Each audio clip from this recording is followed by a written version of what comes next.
Hello, this is Roland. Welcome. Today I want to tell you about my new website, sheddingshackles.com. It's been a long time for me to come up with a new theme that I really like a lot, and I think I found it. It's called Shedding Shackles.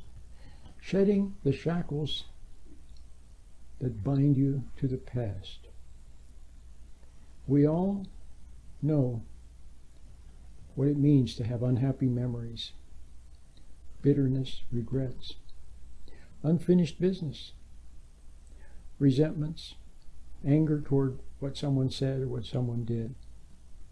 And also we know what it feels like to have failed, to have done something very foolish, very wrong. We keep thinking about it.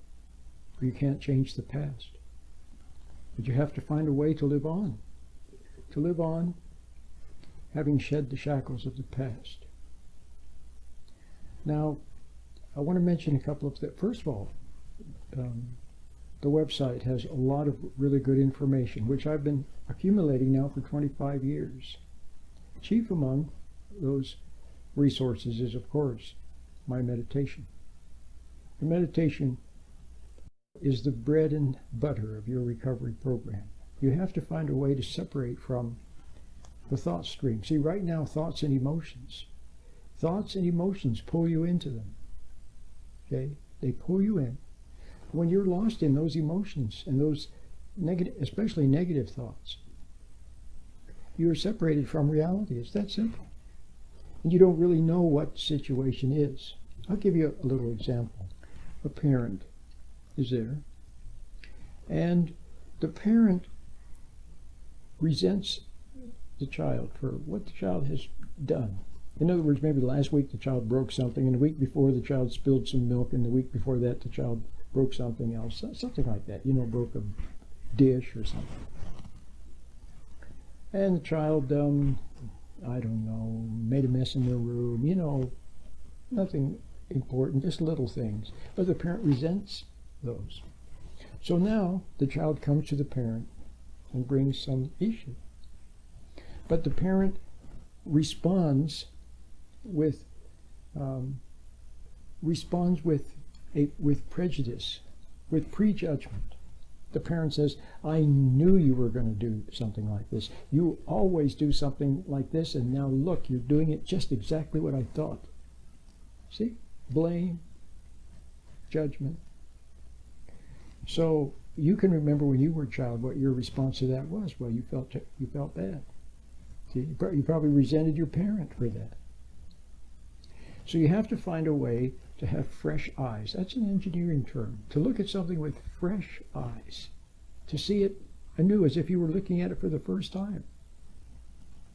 So you see, if you have shed the shackles from the past, if you have shed the resentments and the angers and the hostilities and the grudges, see, and all of that, now, when a new situation arises, you look at it with fresh eyes.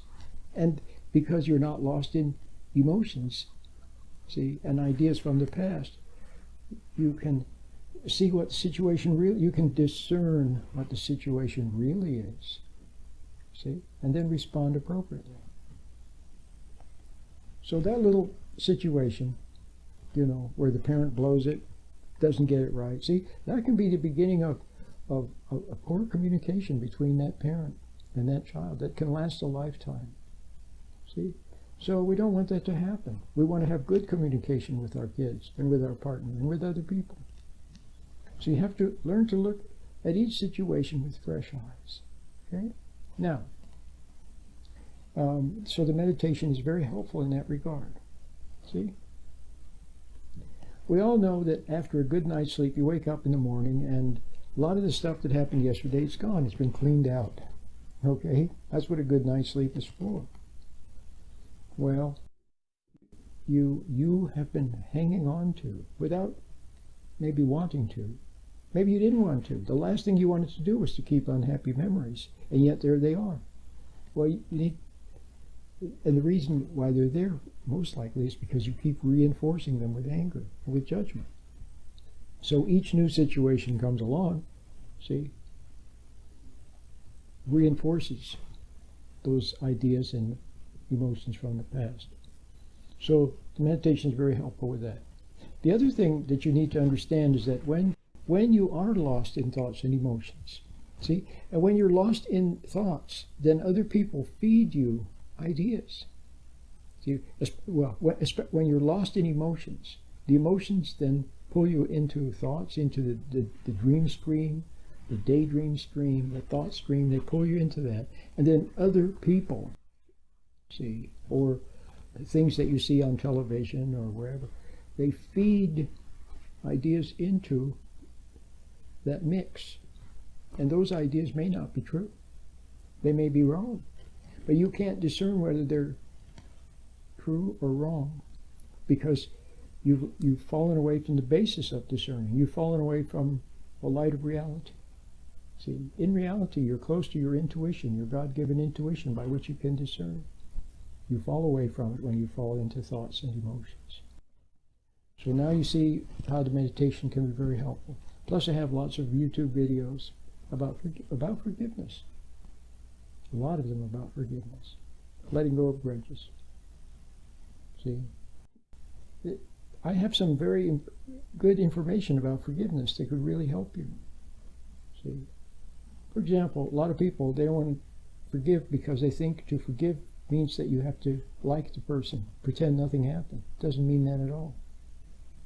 Okay? You don't have to like the person, you don't have to pretend nothing happens. You just don't resent them anymore, that's all. See? You can still discern error if it's there. Anyway, you have no idea how much brighter, how much clearer things are when you live in reality. When you have spent, and other people encourage you to be emotional, don't they? They encourage you to become upset, to become angry, to become excited. See?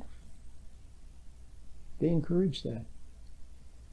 But when you spend time lost in thoughts and emotions, you make mistakes. See? You make mistakes. And the more mistakes you make, the worse, the bigger the problems grow, and the more you don't want to face them. So, see, they should never have been problems in the first place, or they should have been nipped in the bud in the first place. But because you weren't aware, you were lost in your emotions, which are often self-serving. See, emotions serve our ego.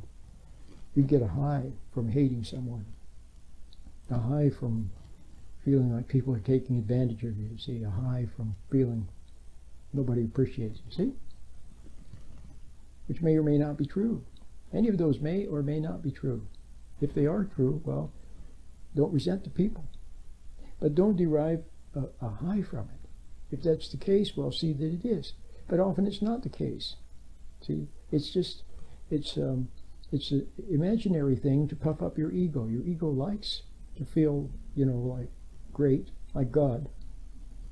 And you want people to admire and worship you and respect you. And if they don't, then you resent them. And then you condemn them like God. God is both a king and a judge, so you're a king and a judge, see? So you're playing God. And you acquire guilt for playing God.